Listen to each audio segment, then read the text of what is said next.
Bonjour à tous et bienvenue dans ce nouveau top flop. J'ai lu beaucoup ces derniers temps, j'ai quasiment terminé ma pile à lire. Donc je vais vous présenter 20 titres aujourd'hui, de celui qui m'a moins plu à celui que j'ai préféré. Allez, c'est parti. À la dernière place du classement, Welcome Back Alice. J'ai lu l'intégralité de Welcome Back Alice, j'avais déjà lu les premiers tomes et donc là j'ai décidé de terminer la série. J'avais bien aimé le début de Welcome Back Alice, je trouvais que la thématique était intéressante, les premiers pas dans l'amour, la découverte de l'amour adolescent, sous toutes ses formes d'ailleurs, et je me suis dit bah tiens c'est un sujet que j'aime bien. Alors par contre plus les tomes avançaient, plus je trouvais cette histoire un peu malaisante. J'ai pas été, disons, touchée par les personnages qu'on nous a proposés là-dedans parce que il y a un garçon qui a un ami d'enfance. Cet ami d'enfance se sent mieux habillé en femme quand il est au collège ou au lycée, je sais plus. Et puis il y a une autre jeune fille également dans ces relations. Et donc on voit la dynamique entre les trois. Puis après s'ajoute encore une autre personne. Je trouvais d'ailleurs que c'était beaucoup trop. Enfin en 7 tomes vous ne pouvez pas développer autant de choses. Enfin je trouvais que c'était trop léger, il y avait très peu d'explications dans l'histoire, je trouvais que les dessins étaient franchement pas terribles, c'était très vide, et puis c'était une accumulation de relations sexuelles de jeunes adultes, et là pour le coup ça m'intéresse pas du tout. Donc voilà, j'ai pas été touchée par l'histoire, j'ai pas trop compris l'intérêt de la chose. Donc, puis il y avait des petites postfaces de l'auteur qui étaient vraiment pas indispensables. En plus, il a souillé un de mes souvenirs d'enfance. Enfin, bref, voilà, j'ai pas adhéré à cette œuvre-là. Je vais pas en parler davantage. Si vous avez aimé, c'est tant mieux, c'est très bien. Moi, par contre, c'est pas du tout facile. À la place numéro 19, alors c'est pas un tome 1 proprement parlé, mais j'ai reçu le premier chapitre, donc je l'ai lu parce que j'hésitais à acheter ce titre. Le spin-off de City Hunter, La vie pas si simple d'Umibozu. Alors, Umibozu, pour ceux qui ne connaissent pas City Hunter, c'est l'espèce de rival, le Vegeta si vous voulez, de City Hunter, qui a aussi un passé dans l'armée, etc. Et donc là il se retrouve dans sa nouvelle vie gérant d'un café, le Katsai, avec sa petite amie, je spoil, qui viendra sa femme. Et donc on voit la vie quotidienne de cet homme là. Écoutez, j'ai pas, encore une fois, voilà, les dessins, je trouvais que ça n'allait pas du tout. On essayait vraiment de nous le montrer sous un jour un peu trop gentillet, kawaii, voilà. Les dessins, j'ai pas du tout aimé. J'ai l'habitude du trait parfait de Hojo. Là, ça m'a trop perturbée. Ça n'allait pas du tout. Les histoires n'avaient vraiment pas de saveur. Donc, je vais pas me prendre le spin-off. Peut-être je me trompe, mais en tout cas, voilà, ça ne m'a pas plu. Hein, donc, c'est chez Panini Manga, je l'ai pas dit. À la place numéro 18, j'ai lu Tower Dungeon de Tsutomu. Ici, c'est chez Glénat, dans une jolie édition. Un bel effort qui a été fait, disons, pour ce tome numéro 1. Alors là, pas du tout mon monde. Je confirme, j'ai pas spécialement accroché à la lecture de cette histoire. C'est et en vrai je me rappelle même plus tellement. Et c'est une quête un peu héroïque fantasy dans un donjon où il traverse tout un tas de niveaux, donc c'est très jeu vidéo. Donc encore une fois pas du tout mon univers, avec des fées, des mages, des trucs. Et ouais, je suis pas trop rentrée dedans, mais après comme je vous dis c'est pas trop mon délire. J'ai bien aimé le dessin cependant, et la construction de la narration est un peu étonnante, mais au final je trouvais que c'était pas si mal. Ça nous évite des longueurs peut-être, mais ouais c'est pas mon univers. J'ai eu un petit peu de mal, voilà, à rentrer dedans, je dois le dire. Si j'ai le tome 2, peut-être je le lirai. Rien que pour le dessin, parce que le dessin j'aime vraiment beaucoup. Et pour voir comment ça continue un peu. Mais bon voilà, c'est pas ma lecture préférée. Ensuite à la place numéro 17, une nouveauté toute fraîche qu'on a trouvée en convention. C'est Country Girl de Ryukishi07, Tanaka Romeo et Tatsuhiko. Alors, c'est une intégrale en 2 tomes aux éditions Château Château. Donc, on a découvert cet éditeur-là en allant en convention à Strasbourg.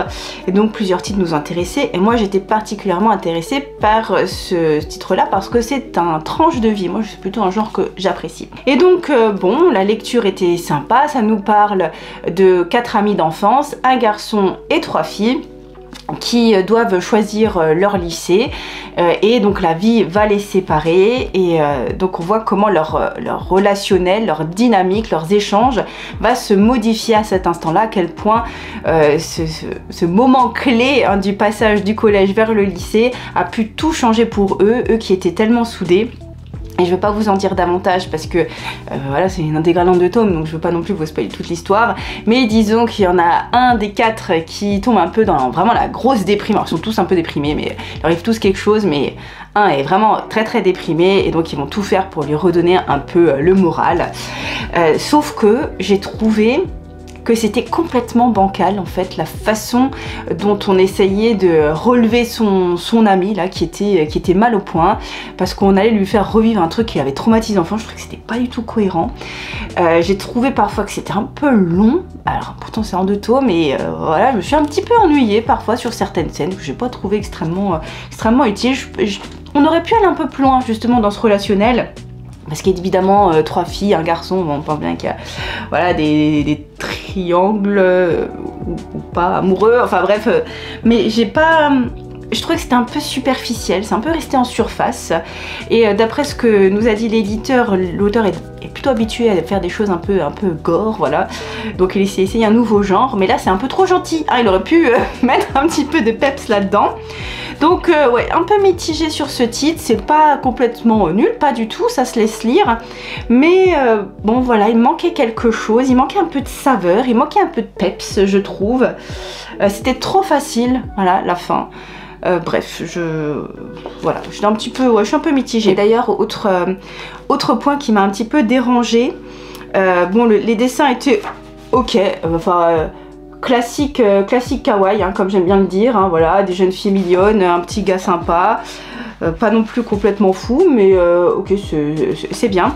Mais le truc qui m'a un peu dérangée, c'est parfois dans les traductions. Alors, j'y connais, je parle pas japonais, mais c'est dans la ponctuation. Voilà. Je vous donne un exemple. Voilà, là ici j'ai une bulle, vous voyez.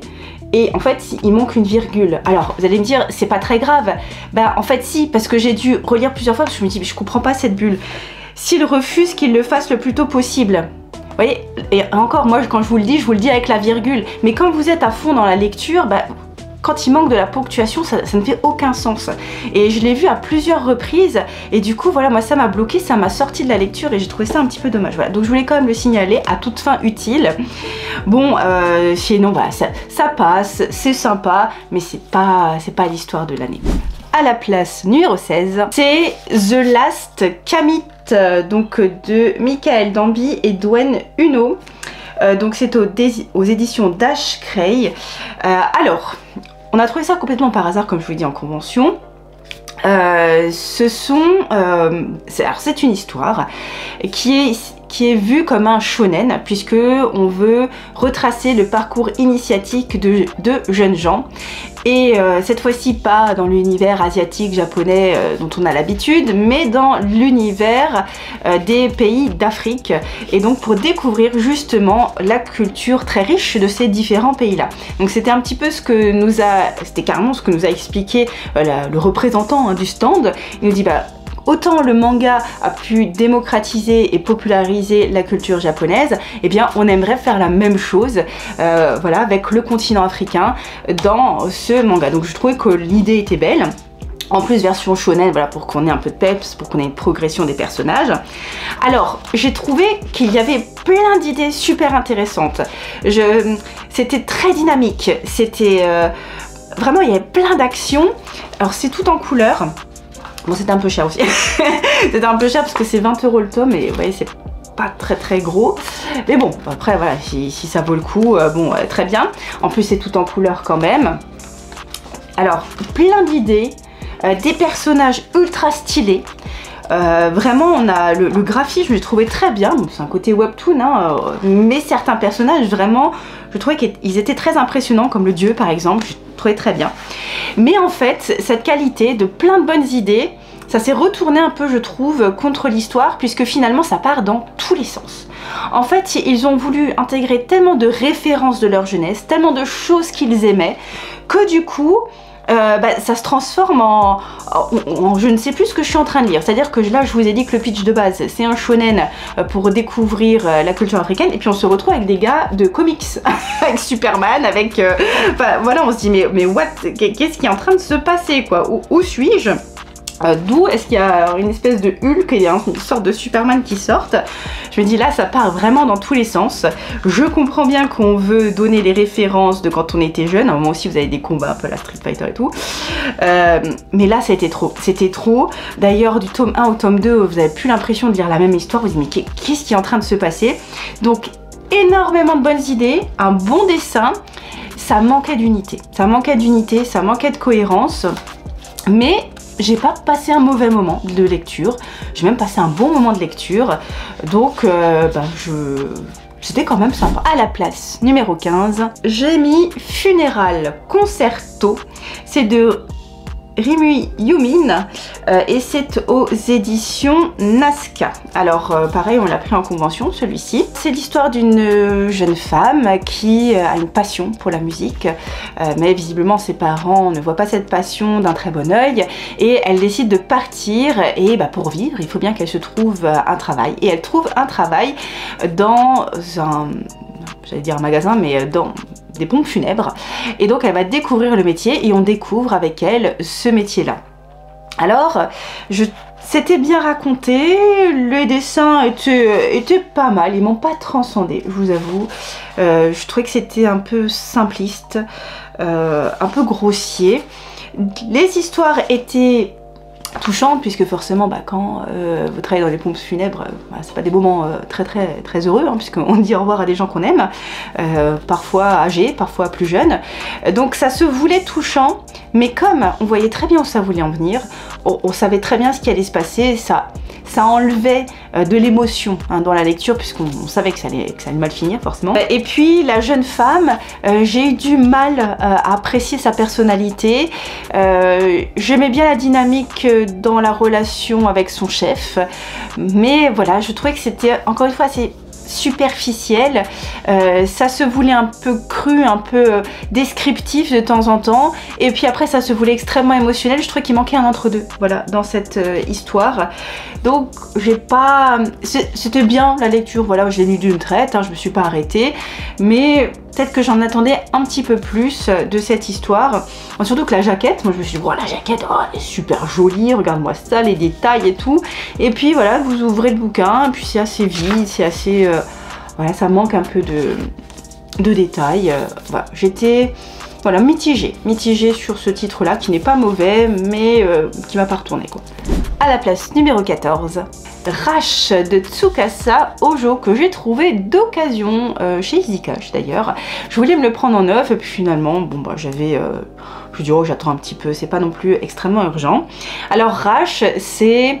disons l'histoire qui aurait dû succéder à City Hunter, voilà, quand l'auteur avait terminé la série. Et donc il a voulu refaire une série à nouveau très action, très humoristique, bref, reprendre les codes de City Hunter, et puis ça n'a pas du tout marché. Et en fait je pense comprendre pourquoi, parce que vous voyez, s'il est aussi bas dans le classement, c'est que j'ai pas trouvé ça fantastique, j'ai pas trouvé ça mauvais, attention, pas du tout, mais on voyait qu'on essayait de mettre plutôt Laura, voilà, comme héroïne, et puis qu'on allait lui coller, lui affubler des caractéristiques pas très, disons, sympas de Rio. Enfin voilà, on essayait de faire une sorte de mélange, mais c'était tellement flagrant que du coup ça passait pas. L'héroïne, j'ai eu du mal, franchement j'ai eu vraiment beaucoup de mal avec cette héroïne, qui se veut vraiment femme forte, mais ça allait un petit peu trop loin dans le délire. Des fois c'était complètement rocambolesque. Moi, dans le chapitre 1, quand on me dit que la nana, qui est censée être médecin, est en train de recoudre pendant qu'elle conduit à une jambe une voiture décapotable pour suivre un bus de prisonniers, ouais, le plongeon dans l'histoire de ce chapitre 1 pour moi était ardu. Hein. Voilà, du coup je me suis dit, ouais non là c'est vraiment trop, c'est beaucoup trop, moi je veux bien qu'il y ait de l'action, etc. Voilà, la femme qui est comme ça, elle te prend un bras, un bonhomme sur une moto, je me dis, ouais non, il faut peut-être pas abuser là, tout cas ça, là moi je veux bien, mais je veux bien que ce soit un garçon manqué, qui s'habille de manière féminine et puis voilà, qui s'assume comme tel, ce qui est très très bien. Mais là c'était trop, j'ai eu vraiment du mal avec le personnage principal. Et puis on sentait bien qu'on voulait mettre une histoire de fond avec un grand méchant qui était aussi l'amour de sa vie, mais voilà, qui ça s'est mal passé parce qu'ils ont deux visions de la justice qui est très différente. Et en fait je me suis dit, mais pourquoi en avoir fait un médecin? En fait ça n'avait rien à voir, c'était incohérent, autant la faire détective privé aussi tout de suite, et puis voilà, c'était réglé. Voilà, là ça me manquait vraiment beaucoup de cohérence, et comme dit, les personnages principaux j'ai vraiment pas du tout adhéré, donc j'ai lu, je me suis dit bon, moi j'ai retrouvé le beau dessin de Hojo, j'ai vu une autre histoire voilà, qui sortait un peu de son imagination, mais c'était un peu too much pour moi, quoi. À la place numéro 13, une recommandation que vous m'avez faite, c'est L'anneau de Giges de Takahiro Kato chez Kiun Seinen. Alors là on change complètement d'univers, ou presque. C'est l'histoire d'un mangaka qui a un petit peu de mal quand même à faire des séries, et il est pressé comme un citron par son éditeur, il le vit mal, on voit qu'il est dépressif, en plus il a un assistant qui galère aussi, qui le voit comme son sensei alors que lui il se sent raté, donc il se sent pas du tout légitime à avoir un assistant, et surtout qu'il est super gentil l'assistant, donc il dit ouais, il faut que je réussisse pour lui, et ça tourne mal. Ça tourne mal parce que son éditeur le presse encore une fois, il se trouve qu'il y a du surnaturel également qui intervient, il a un certain pouvoir magique, voilà. Et son assistant aussi, sauf que ça va très mal tourner, ça va tourner en crime, voilà. Et donc comment faire pour passer outre, pour continuer, pour cacher ce crime. Et donc le tome 1, j'ai trouvé que l'idée était vraiment très bonne. Après le dessin, bon, il est un peu traumatique, hein, mais ça va bien avec l'histoire. Il était bien, le dessin franchement était bien, c'est pas beau, c'est pas kawaii plus, hein, mais ça correspond à ce qu'on veut nous raconter. Voilà, des têtes très flippantes de bonhommes. Je vous avoue que c'est pas ce que je préfère observer, mais ça va avec l'histoire. En tout cas, c'était haletant. J'ai lu d'une traite aussi. J'ai hâte de savoir la suite. Je vais voir comment il va se dépatouiller. Je vais voir comment il va faire pour jongler carrière et cachage de crime. Donc on va voir ça. Ça va être sympa. Merci de m'avoir recommandé. Ça change un peu du policier, du thriller. Impossible de dire ce mot. Donc pas mal du tout, merci pour la recommandation. À la place numéro 12, Quand la neige m'appelle de Makoto Aizawa, et c'est à nouveau chez Château, c'est un one shot. Ce fut une lecture mystique, presque paranormale pour moi. Alors c'est une drôle d'histoire qui est très difficile pour moi de résumer. C'est un homme dans une période de guerre, alors j'ai pas trop compris ici, on est au Japon, près de la Corée, enfin bref, dans une zone un peu tendue. Et il le rencontre lors d'un raid. Est-ce une femme? Est-ce un fantôme? On ne sait pas. Il rentre chez lui et là, il rencontre une femme dehors qui deviendra sa femme, avec laquelle il aura des enfants. Et je peux pas vous en dire plus, mais il y a tout un pan de surnaturel, de réflexion sur le passé, sur le présent. C'est très difficile, comme je vous ai dit, à résumer, à décrire. Ça reprend le mythe de la femme blanche qui apparaît lorsque la neige apparaît. C'est très particulier comme lecture, ça ne vous laissera pas de marbre, c'est-à-dire que vous allez refermer ce titre, vous allez vous dire ouais, un peu bizarre, je suis pas sûre d'avoir tout compris, puis vous allez y repenser, et puis vous allez dire c'est quand même un titre marquant, parce que quand on referme un manga et qui nous fait réfléchir encore plusieurs jours après, c'est qu'il y a quelque chose en plus. Donc oui, je recommande la lecture de Quand la neige m'appelle. J'ai trouvé ça particulier, original et marquant. Voilà. À la place numéro 11, le tome 2 de Holic des de chez Clamp, Clamp Universe. Et c'est chez Pika, donc c'est une réédition de cette saga très connue du studio Clamp. Alors avec toujours le dessin Clamp que j'aime bien. Donc on va parler ici d'une femme qui a des pouvoirs très particuliers, une sorte de voyance, mais qui ne le fait pas gratuitement, qui en échange demande un bien ou quelque chose d'important pour la personne qui demande sa prestation de service. Elle est accompagnée d'un assistant qui lui découvre ce monde et donc on découvre le monde particulier de la magie, de la voyance à travers les yeux de ce jeune homme qui observe donc cette femme complètement mystique. C'est bien, mais pourquoi je le mets aussi bas? Parce que je l'ai lu il n'y a pas si longtemps que ça et franchement je me souviens plus de ce qu'il y a dans ce tome 2. Je me souviens plus, je sais qu'il y a une apparition de Sakura. Je sais qu'elle est allée voir une autre voyante qui n'était pas une vraie voyante. Je sais qu'après elle est allée voir une autre ancienne voyante qui était une vraie voyante pour le coup. Mais voilà, j'ai pas trouvé ce tome 2 terrible. Bien, mais pas complètement dingue quoi. Donc à voir la suite. Hein. Bon, parce que là, celui-ci, je suis un peu moins... disons enthousiasmée que le premier tome. À la place 10, le tome 17 de Dandadan de Yukinobu Tatsu aux éditions Crunchyroll. Alors Dandadan, voilà, c'est toujours cette folie, ce délire complètement incroyable. Je sais pas qu'est-ce qui se passe dans le cerveau de l'auteur, mais ce que j'adore, c'est qu'il arrive à nous donner plein de références. Ici, là, alors, on a deux jeunes gens à la base, hein, je vous rappelle, un qui croit aux fantômes, l'autre qui croit aux ovnis, et puis figurez-vous que les deux existent, ils doivent les combattre, ils deviennent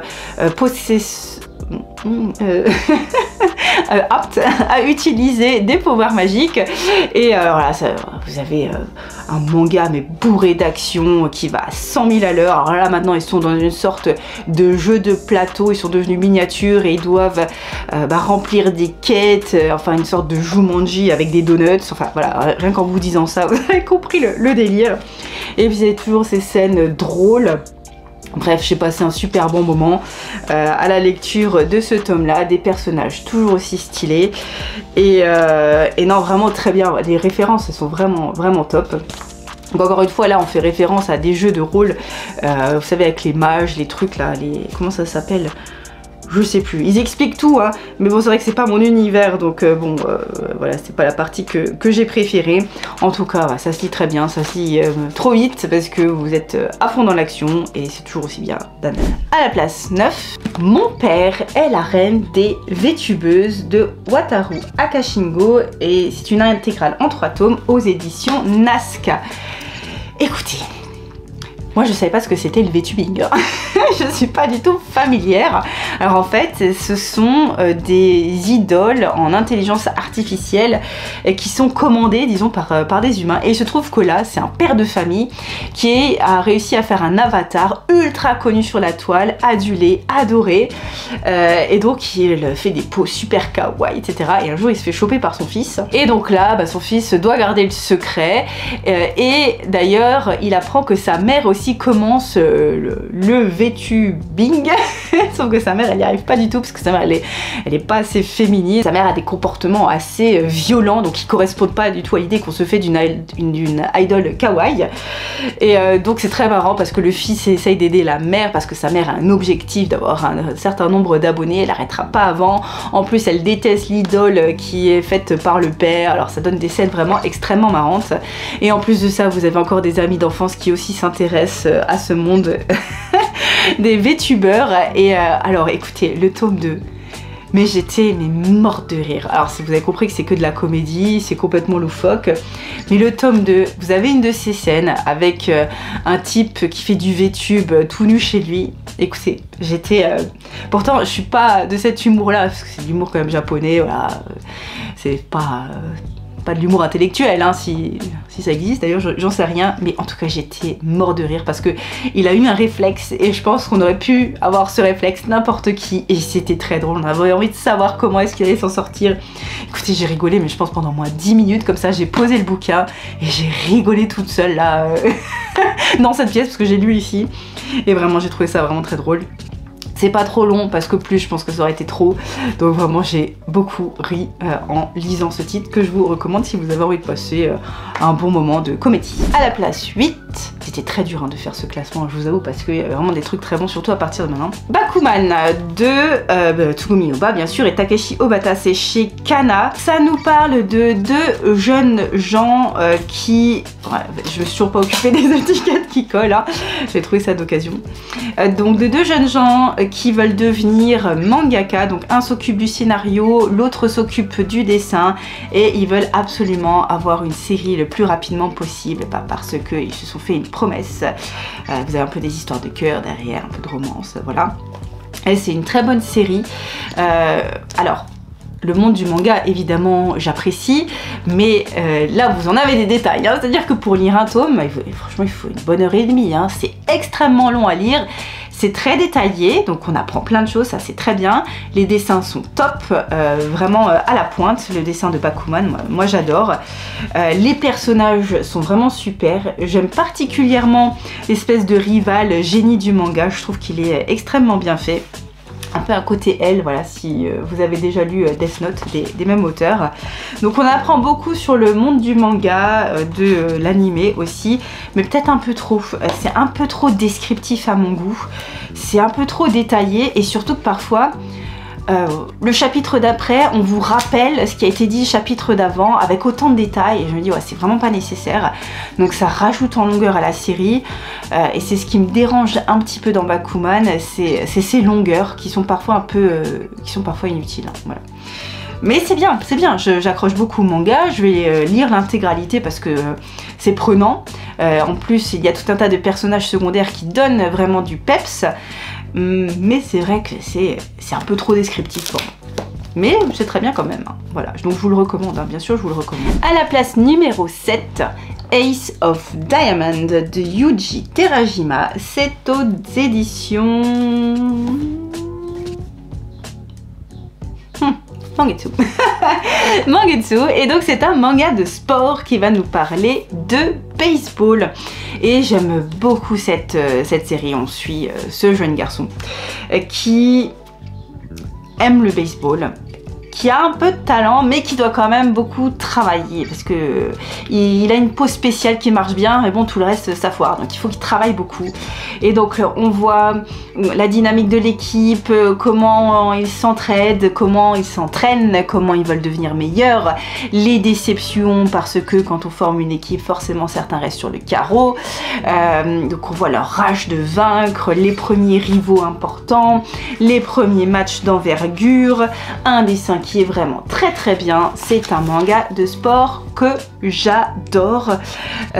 J'avoue que j'étais un peu moins dedans quand j'ai lu ce tome-ci, je crois que j'étais un petit peu fatiguée ou quoi, donc j'étais moins à fond, mais l'histoire est toujours aussi bien, et vraiment je vous recommande ce manga qui a vraiment tout pour plaire.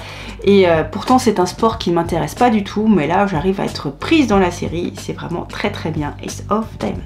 À la place numéro 6, une petite surprise, c'est un spin-off de Red Flower Stories, la légende du roi Oseille, en auto-édition. Donc ça a été créé par Louis, donc au scénario, hein, qui a fait également Red Flower, qui est d'ailleurs publié chez Glénat, et au dessin on a Maxime. Et alors donc dans ce spin-off qui est très très très léger, 5 € quand même, mais bon, ça vaut le coup parce que Adrien l'a fini, il me l'a donné, il m'a dit ça va mettre dans les mains de tous les jeunes.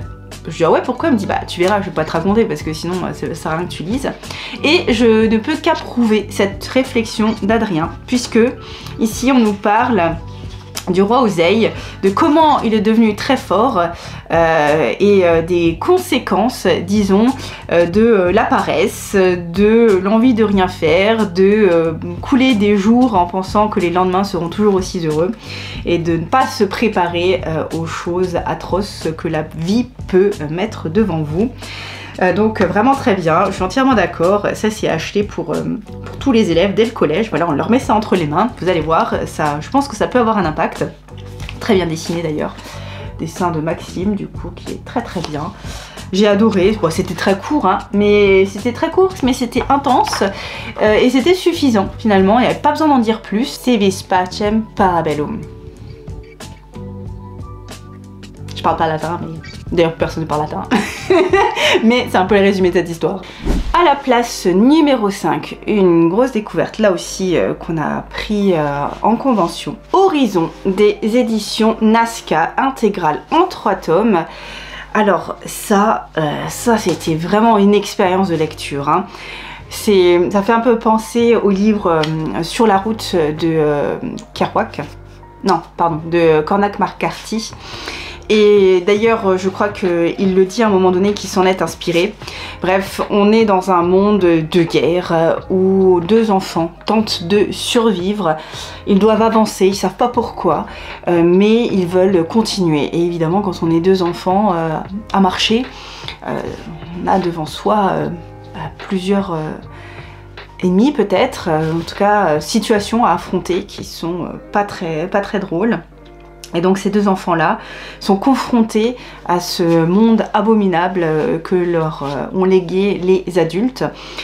Et c'est terrible à lire et en même temps c'est prenant, c'est passionnant. Vous tournez les pages, vous vibrez avec ces 2 enfants, vous avez envie de savoir qu'est-ce qu'ils vont faire, qu'est-ce qui va leur arriver, pourquoi la guerre, enfin c'est... Comment ils font justement, quel est ce courage de continuer, la peur qu'ils ont, les petites joies également qu'ils arrivent à retrouver pour garder espoir. Et la fin, cette fin elle était incroyable, elle était vraiment incroyable. J'ai vibré hein, devant ce titre là, il était... Enfin, c'est exceptionnel, il faut vraiment que vous le lisiez. C'est de John Jinyu, je ne l'ai pas dit, donc de chez Nazca Édition. Et vraiment, je sais pas quoi vous dire. Là c'est vraiment de l'émotion. C'est de l'émotion. C'est un message fort quand même. Des conséquences de la guerre, du fait d'être humain, de garder espoir, de vouloir quand même vivre, de continuer à vivre, quand bien même on sait pas trop pourquoi. Enfin bref, j'ai adoré cette histoire. J'ai adoré. Et donc là ça commence à devenir vraiment très compliqué parce que j'ai eu du mal hein, vraiment à faire la fin de ce classement. Mais à la place numéro 4, j'ai décidé de mettre See You There and Us. C'est un one-shot, encore une fois aux éditions Nazca, que j'ai adoré. Alors c'est encore une fois beaucoup d'émotions, c'est un peu style tranche de vie. C'est l'histoire de 2 petites filles, une qui est un peu renfermée, qui va se faire comme amie une autre jeune fille un peu plus populaire, et puis la passion du manga en fait qui les réunit. Et va arriver un drame, je vous dis pas lequel, mais on va voir comment les petites filles vont évoluer. Et je vous en dis pas plus parce que sinon j'ai tout spoilé, mais c'était très émouvant, c'était très bien dessiné, les petites filles étaient vraiment trop mignonnes. Enfin j'ai failli pleurer, vraiment, c'était très bien raconté. Et ce que j'ai trouvé étonnant, c'est que l'auteur, alors je n'ai même pas dit qui c'est, adaptation dessin Monday Recover et histoire Chen Xiaojung, voilà. C'est que l'histoire n'en faisait pas des caisses. C'est-à-dire que ça vous touchait, mais sans faire exprès de le faire. Enfin, si, mais c'était très subtil, c'était très doux. Et c'est une histoire que je vous recommande. C'est une ode, encore une fois, à la vie, à la volonté d'avancer, à affronter les événements affreux qui peuvent nous arriver, à comment continuer malgré les blessures. Et rien que d'y penser là, ce livre, j'ai les larmes aux yeux. Il m'a beaucoup touchée, je l'ai adoré et je vous le recommande, vous serez vraiment pas déçus. C'était une lecture exceptionnelle. Ouais. Très difficile de faire mon top 3, je vous jure, c'est trop dur.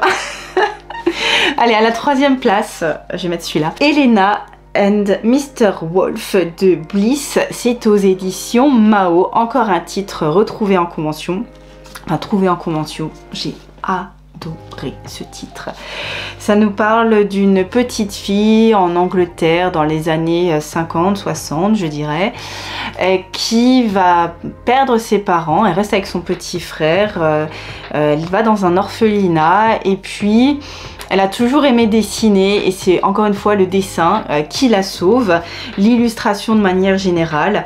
Donc arrive encore plus de drame au drame déjà existant et la petite fille va faire la rencontre de son auteur préféré, Mr. Wolf, qui est un écrivain, illustrateur, qui a fait des livres pour adultes mais que Elena a adoré. Donc un jour elle le rencontre et c'est un coup de foudre amical, disons, entre les deux. Les deux vont se donner la main au sens figuré, voilà, du terme. Ils vont avancer ensemble et ils vont réussir à peut-être penser leurs blessures ou en tout cas passer outre leurs blessures pour pouvoir continuer à avancer dans la vie. Et là aussi la passion du dessin les réunit. Ils sont ensemble et c'est ce qui compte. Et j'ai adoré cette histoire, j'ai adoré cette histoire. Intégrale en 2 tomes comme je vous disais, et ça n'en fait pas non plus des caisses, ça vous touche au bon moment, ça s'arrête quand il faut. C'est un point de vue d'un enfant et d'un adulte. Et à quel point les enfants parfois sont confrontés à des choses affreuses qu'ils doivent grandir très vite, mais ça reste des enfants et donc ils ont encore leurs réflexes d'enfants pendant longtemps. Vous voyez, je vais de nouveau commencer, rien qu'en parler, je vais aussi pleurer, voilà. Un dessin que j'ai trouvé très beau, kawaii plus pour moi, voilà. Et j'ai été extrêmement touchée par cette histoire, voilà. Superbe, sublime, et je vous conseille d'ailleurs le coffret, parce que il existe en 2 tomes séparés, mais le coffret, donc vous avez en plus des shikishi avec des jolies illustrations, donc ça c'est toujours bien, et puis un petit livret avec une sorte de chapitre complémentaire qui était magnifique aussi, et qui clôture bien l'ensemble. Donc voilà, je vous conseille je vous conseille le coffret, comme ça vous avez le petit livret qui pour moi rajoute vraiment quelque chose d'intéressant à l'ensemble. C'est pas juste un coffret pour faire un coffret, mais il y a ce petit plus là qui vaut la peine. Donc voilà, vraiment vous n'allez pas être déçus, hein, vous n'allez pas être déçus par cette histoire. Moi je l'ai adorée. C'est le genre d'histoire qu'on a envie d'avoir dans sa mangatech, qu'on a envie de garder dans sa mangatech. Et vous savez à quel point moi je n'ai aucun scrupule pour me débarrasser des titres qui je pense ne méritent plus leur place, parce que déjà j'ai une place limitée, et voilà. Et puis même j'aime pas m'entourer de choses qui ne font plus sens pour moi. En tout cas celui-ci je pense qu'il va rester vraiment très longtemps, parce que c'était très beau. C'est un titre à lire, à relire, qui guérit les cœurs et qui, c'est écrit ici, hein, mais qui fait du bien. Voilà. À la place numéro 2 du classement, un titre toujours de chez Mao, qui était très instructif, qui était très touchant et qui en même temps était assez drôle. Donc toutes ces qualités-là réunies en un titre, il fallait que je le mette à la place numéro 2, et c'est Le Fauve des Nuées de Michael Shaw, le gardien des temps anciens. Alors, de quoi ça parle? Ça nous parle du fauve des nuées, qui est une espèce qui a aujourd'hui disparu, qui vivait dans le nord de Taïwan, quelque chose comme ça, bref, en Asie du Sud-Est, et qui a dû faire face à des nouveaux prédateurs, l'homme. Alors au début, ce fauve vivait dans la jungle, et puis certes il y avait des tribus d'humains, mais bon, ça se passait plutôt bien. Et puis l'homme a évolué, la technologie a évolué, il y a eu des personnes qui ont voyagé, qui sont arrivées sur ces terrains-là, qui ont vu ce fauve comme une nouvelle denrée, une nouvelle source de richesse pour sa peau, etc. Donc il a été chassé et il a fini par complètement disparaître. Et donc on voit l'évolution en fait de cette espèce animale. Et ce que j'ai beaucoup aimé, c'est que on la voit au travers d'une petite fille qui habitait dans cette tribu, qui était descendante d'autres chamans de cette tribu qui avaient un pouvoir bien spécifique, qui elle aussi a dû évoluer avec son temps. Vous voyez, c'est pas seulement les animaux, c'est aussi les humains qui étaient empreints de tradition et qui ont dû évoluer avec la société moderne. Et donc elle a accompagné ce fauve des nuées. Vous allez voir comment, parce que c'est très spécial.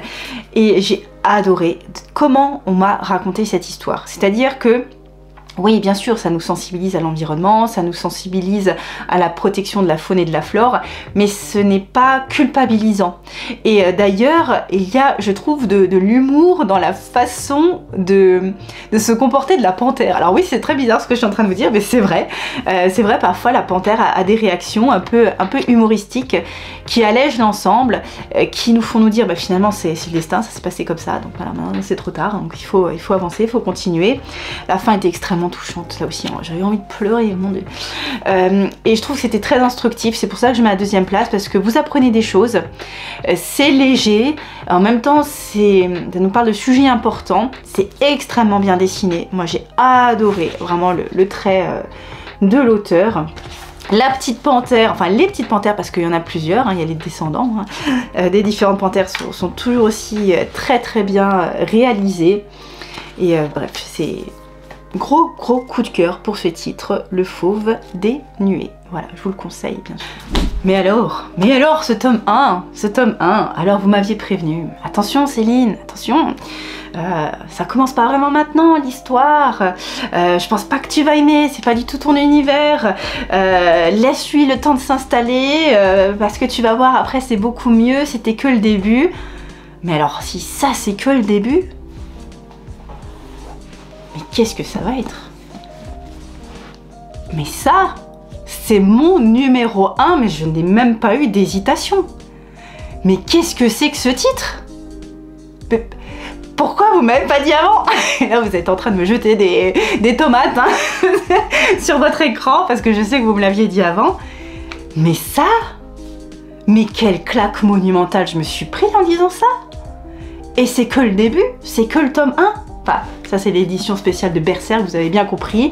L'édition Prestige, que j'adore. Déjà, ça c'est, je la trouve très très bien. Je trouve que les couleurs sont tout à fait cohérentes. Cette espèce de cuivré, qui tire vers le rouge, qui va très bien dans l'esprit, je trouve, de l'histoire. Donc ce tome numéro 1 Prestige de Berserk, évidemment de Kentaro Miura aux éditions Glénat. Mais quel bonheur de lire ça en grand, parce que je trouve que ça fait vraiment toute la différence. Alors Berserk, j'avais déjà feuilleté dans la version classique, je me suis dit voilà, ça a l'air quand même très spécial, puis c'était en tout petit, je sais pas, j'avais pas adhéré, je me suis dit non, tu vas pas aimer, c'est pas la peine que tu te lances là-dedans. Et la lire dans ce format-là, je pense que ça a changé quelque chose, ça a fait quelque chose de particulier, parce que j'ai littéralement adoré. De la première à la dernière page. Alors je vous avoue, quand j'ai ouvert, je me suis dit oulala, ça plante le décor, ça risque d'être sanglant, ok, il a pas l'air très commode, le monsieur.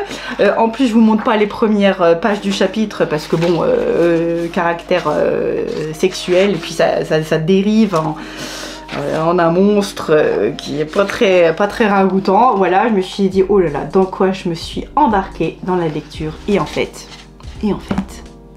écoutez, j'ai pas pu lâcher le tome, hein. Je l'ai lu d'une traite. J'ai tout trouvé exceptionnel, quand bien même il y a quand même des passages bien dégoûtants.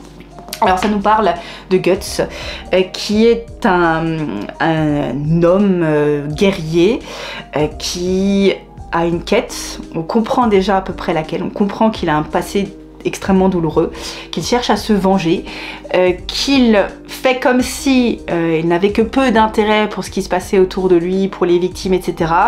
Mais on sent bien qu'il se fait violence lui-même pour passer outre. Il doit affronter des méchants bien dégueulasses, qui se transforment en monstres bien dégueulasses. Il est accompagné par une sorte de petite, je sais plus comment ça s'appelle, une petite fée qui a des pouvoirs de le régénérer, etc. Lui, il aimerait bien être tout seul, mais la petite fée s'accroche, là, je sais plus comment elle s'appelle. Et c'est absolument incroyable. C'était d'une violence, d'une justesse, une histoire qui est maîtrisée, d'un dessin qui est exceptionnel. Enfin, que vous dire, que si ça c'est que le tome 1 et que c'est pas bon, d'après ce que vous m'avez dit, bah moi je ne peux que me dire vivement la semaine prochaine que sorte le tome 2 quoi, ou dans quelques jours là, parce que je suis encore abasourdie de ce que j'ai lu. Je me suis dit c'est absolument génial, c'est du génie. C'est incroyable. C'est magnifique. C'est rude. Mais c'est ni tout blanc ni tout noir. C'est l'espèce de zone grisâtre qu'on déteste mais qui existe. De l'humanité. Des monstres qui sont présentés.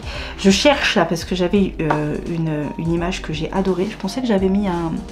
Ouais. Ah oui, si. Voilà, parfois je suis restée béate devant certaines planches comme celle-ci. Époustouflée. Je suis époustouflée par l'histoire, par le dessin, par la rudesse de la chose, mais à quel point c'est juste... Incroyable, incroyable Berserk, mon numéro 1, sans aucun doute. Je sais pas quoi vous redire d'autre, à part que c'est une claque monumentale, qu'il faut être prêt. Et encore, moi j'étais pas vraiment très prête, mais j'ai affronté. Et quand on affronte cette histoire et qu'on rentre dedans, on s'y plonge et on n'a plus jamais envie de remonter à la surface. Voilà. Donc incroyable, Berserk. Oui, vous aviez raison. Oui, j'ai complètement tort. Un dessin, mais... à la pointe, vraiment je change de sujet, hein. Mais j'ai adoré. Et pourtant c'est pas du tout ce que j'aime à la base, hein. Voilà, mon numéro 1, énorme coup de cœur, et vivement la suite. J'espère que la suite, je serai enchantée comme ce tome numéro 1. Voilà. Voilà pour mon top flop. J'espère que ça vous a plu. C'était un petit peu long, mais j'avais beaucoup de choses à vous raconter. N'hésitez pas à me dire en commentaire quelle est votre meilleure lecture de ces derniers temps. Et pardon pour ces vidéos qui sont un peu plus épisodiques ces derniers temps. Bon, bah, on a eu beaucoup d'événements, on va encore en avoir. Donc je pense que je sais pas si je vais tenir 2 vidéos par semaine. J'espère que vous ne m'en voudrez pas. Je ferai au mieux, mais je vous garantis rien pour ces prochains temps. En tout cas, merci à tous ceux qui s'abonnent, ça me fait très plaisir, ça me soutient beaucoup. Il y aura quand même une vidéo, hein. Vous inquiétez pas. Je vais pas m'arrêter du tout pendant l'été, c'est pas ce que je dis, mais je vais avoir beaucoup de choses, donc, et puis il y aura les vacances, etc. Donc forcément, j'aurai peut-être un petit peu moins le temps de filmer, en plus on a de la visite et tout. Mais peu importe, je resterai là bien sûr. Donc n'hésitez pas à vous abonner, voilà, ça me soutient beaucoup. Merci à tous, et puis je vous dis à très bientôt pour la prochaine vidéo. Salut!